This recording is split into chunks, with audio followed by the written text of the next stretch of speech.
அன்பார்ந்த என் தமிழ் இனிய மக்களே, உங்கள் அனைவருக்கும் என் அன்பு கலந்த வணக்கங்கள். நான் ஓய்வு பெற்ற ஒரு அரசு அதிகாரி மட்டுமல்லாமல் அடிப்படையில் ஒரு இலக்கியவாதி.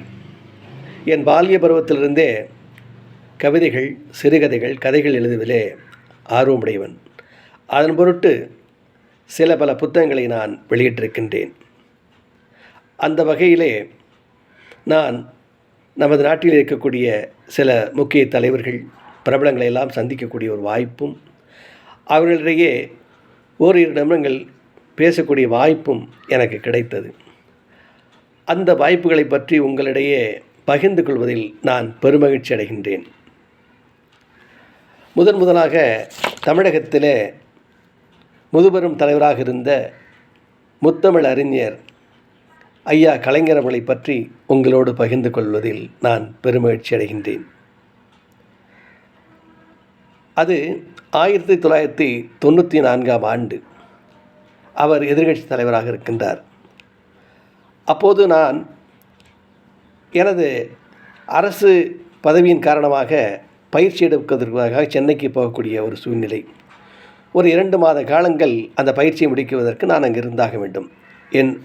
ஆதலால் அந்த நேரத்தில் நான் கையெழுத்து பிரதிகளாக என் கவிதைகளை எடுத்துச் சென்றேன். எப்படியாவது ஐயா கலைஞர் அவர்களை சந்தித்து இந்த முறை ஒரு அணிந்துரை வாங்கிவிட வேண்டும் என்ற முனைப்போடு நான் சென்றிருந்தேன்.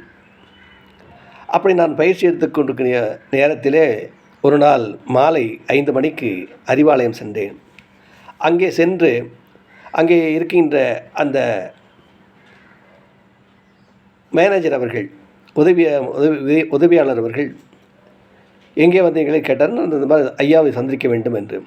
ஐயாவை சந்திப்பதற்கு இப்போதைக்கு நேரமில்லை, நாளையும் முடியாது, நாளை மறுநாள் மாலை வாருங்கள் என்று எனக்கு நேரம் ஒதுக்கி கொடுத்தார்கள். அதே போல் நான் அடுத்த நாள் விடுத்து அதுக்கு அடுத்த நாள் சரியாக 4 மணிக்கெல்லாம் நான் சென்று விட்டேன் அறிவாலயம். அன்று 4 மணியிலிருந்து 5 மணி வரை அந்த 1 மணி நேரம் அறிவாலயத்தை சுற்றி பார்க்கக்கூடிய ஒரு அரிய வாய்ப்பை பெற்றேன். மனம் மகிழ்வடைந்தது. சுமார் 5 இருக்கும். அந்த நேரத்தில் அன்றைய சபாநாயகராக இருந்த, முன்னாள் சபாநாயகராக இருந்த ஐயா தமிழ் கொடிமகன் ஐயா வந்து, நீங்கள் தானே மணிவண்ணன், உங்களை தலைவர் அழைக்கிறார் என்று என்னை வினவினார். நானும் பவ்யமாக தலைவரை பார்க்க சென்றேன் உள்ளே. அங்கே தலைவரோடு பேராசிரியர்கள், பிறகு ரகுமான் கான் ஐயா அவர்கள், இன்னும் சிலவர்களெல்லாம் இருந்தார்கள், தலைவர்களெல்லாம் இருந்தார்கள். சற்று எனக்கு பதட்டமாகத்தான் இருந்தது. ஆனாலும் தலைவரே கேட்டார், எங்கேருந்து வந்திருக்கீங்க அப்படின்னார். ஐயா, என் பேர் மணிவண்ணன், நான் நீலகிரி மாவட்டத்திலேருந்து வந்திருக்கேன், உங்கள்கிட்ட ஒரு அணிந்துரை வாங்கலான்னு வந்தேன் அப்படின்னார். சந்தோஷம். எப்போதுலேருந்து கவிதை எழுதிங்க? நான் என்னுடைய சின்ன வயசுலேருந்து எழுதிட்டுருக்கேன். பரவாயில்லை, சரி, ஏதாவது பரிசு வாங்கியிருக்கீங்களா அப்படின்னார். வாங்கியிருக்கேன்னு. 1993 போன ஆண்டு நம்ம சசிகலா நடராஜன் ஐயா அவர்கள் நடத்திய தமிழரசி வார இதழ் மாநில அளவிலே ஒரு கவிதை போட்டி நடத்தினார்கள். அந்த போட்டியிலே நான் முதல் பரிசு பெற்று பொற்கொடி கவிஞன் என்ற பட்டத்தையும் வாங்கியிருக்கிறேன். அடுத்ததாக தஞ்சாவூரிலே தஞ்சை பல்கலைக்கழக துணைவேந்தர் இருந்த ஐயா நடராசன் அவர்களால் இலக்கிய சிற்பிங்கிற பட்டம் வாங்கியிருக்கேன் கவிதைக்காக. அதே தஞ்சாவூரில் கவியறிவிங்கிற பட்டமும் வாங்கியிருக்கேன். இப்படி சில பட்டங்கள்லாம் வாங்கியிருக்கேன் என்று ஐயாவிடம் சொன்னேன். சந்தோஷம் என்று அந்த கையெழுத்து பிரதியில் இருக்கக்கூடிய ஒரு 2-3 கவிதைகளை வாசித்து பார்த்தார். வாசித்ததும் பரவாயில்லை, நல்ல அழுத்தமான கவிதை தான் எழுதியிருக்கீங்க, எழுத்துக்களை எழுதியிருக்கீங்க, பரவாயில்லை, சரி நான் அணிந்துரை தரேன் என்று அந்த கையெழுத்து பிரதி உதவியாளர் கொடுத்து, சரி போங்க அவர்கிட்ட பேசுங்கன்னு சொல்லி அனுப்பிவிட்டார்.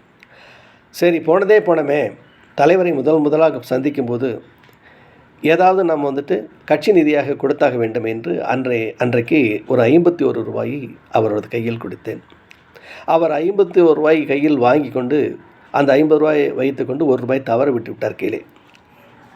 அவர் தவறவிட்ட அந்த ₹1 நாணயத்தை அவரும் குனிந்தெடுக்க, நானும் குனிந்தெடுக்க, கடைசியில் அவரே எடுத்து விட்டார். எடுத்து எழுந்த உடனே என்னிடம் சொன்னார், வாழ்க்கையில் எதையுமே தவற விடக்கூடாது அப்படின்னார். ரொம்ப நன்றிங்கய்யா, நான் நீ தவற விட மாட்டேன் அப்படின்னு.